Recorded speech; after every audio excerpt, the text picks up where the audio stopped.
of Hope, happy Sabbath! This is Yuan and welcome to another episode of SciKid! Have you ever done something which seems impossible? How did you feel about it? There are times in our life as kids that we think we can't do the things what are asked of us. But if we try hard enough, especially with the help of others, we can do it. Let us illustrate this concept using science. With me today is one of my good friends. Good morning, kids of Hope. I'm James Lee Lantaya, or you can call me Ikoy. I love experiments because they are awesome. Thank you, Kuya Ikoy. Can you tell the kids out there what we need for today's experiment? Of course, Yuan. Here are our materials. One hard-boiled egg, peeled. One glass bottle with opening slightly smaller than the hard-boiled egg. Strip of thick paper.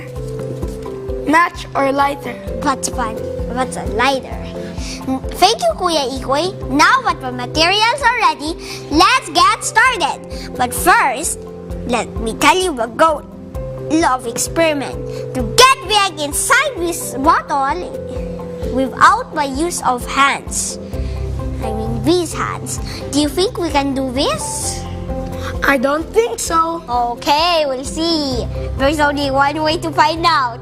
Let's start with glass one. Place the glass bottle on the table. As you can see, it's already on the table. But just put it.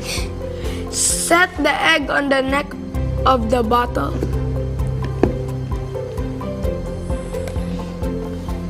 See how the egg is bigger than the bottle opening? Light the strip of thick paper. Light it all.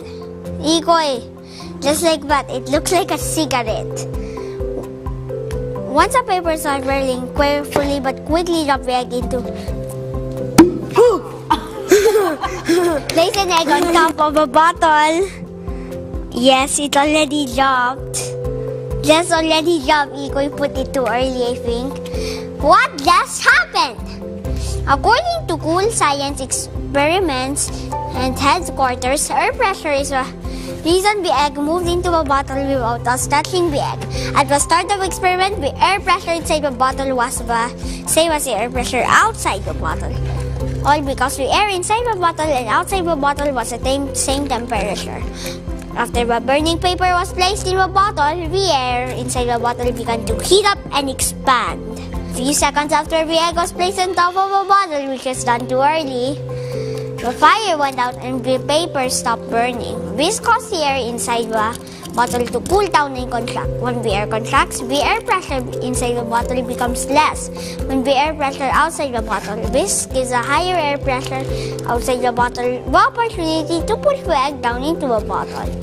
Kids of Hope, at the start, before we did step 1, it looked like the egg cannot get inside the human bottle without the help of human hands, but it did. Our activity reminds us that there are things that may seem impossible, but if we try to do them with all our hearts, they become possible. After all, in the Bible, we have a perfect example whom we should follow.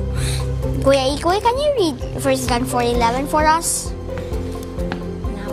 Beloved, if God so loved us, we ought to love one another.